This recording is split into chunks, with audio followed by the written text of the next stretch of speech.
All right. Here's something that I find super interesting and might provide a little bit of perspective on a few things.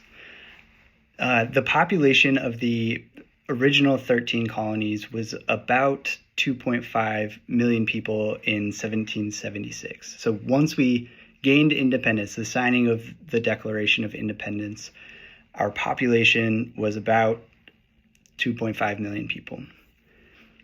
In 2024, Walmart's number of employees was about 2.1 million people, which is actually down from what it was in 2022, when the number of employees was about 2.3 million. So not far off from that 2.5 million people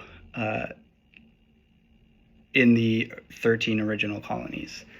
And I don't know, I just think that that's really interesting to consider for a number of reasons. I mean, the big glaring thing to me is like in 1776, we felt like it was pretty obvious that for a population of that size, we needed to have a system of governance that, benefited the population and not just a few people, because they were trying to get away from arbitrary power. They were trying to get away from these arbitrarily imposed restrictions by a few people.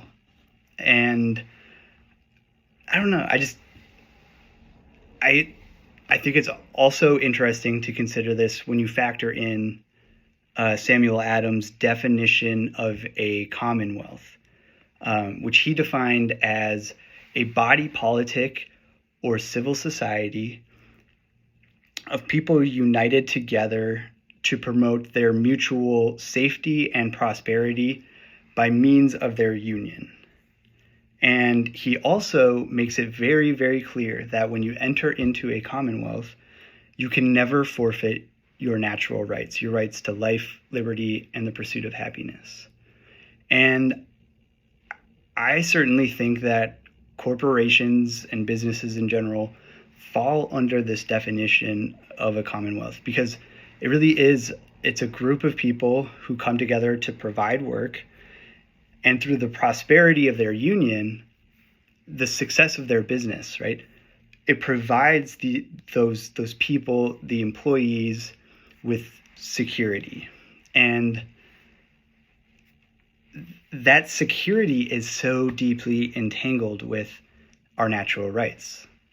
Like when our access to insurance and therefore healthcare, or to wages and therefore housing and food, or to pursue happiness through virtues or however you want to use your time, whatever that might be, these are all conditional to the decisions made by leadership in corporations. And to be clear, technically at publicly traded companies, citizens have the right to vote for the board of directors, but that's not really the case.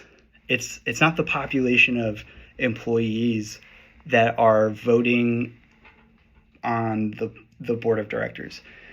It's the shareholders that get to vote.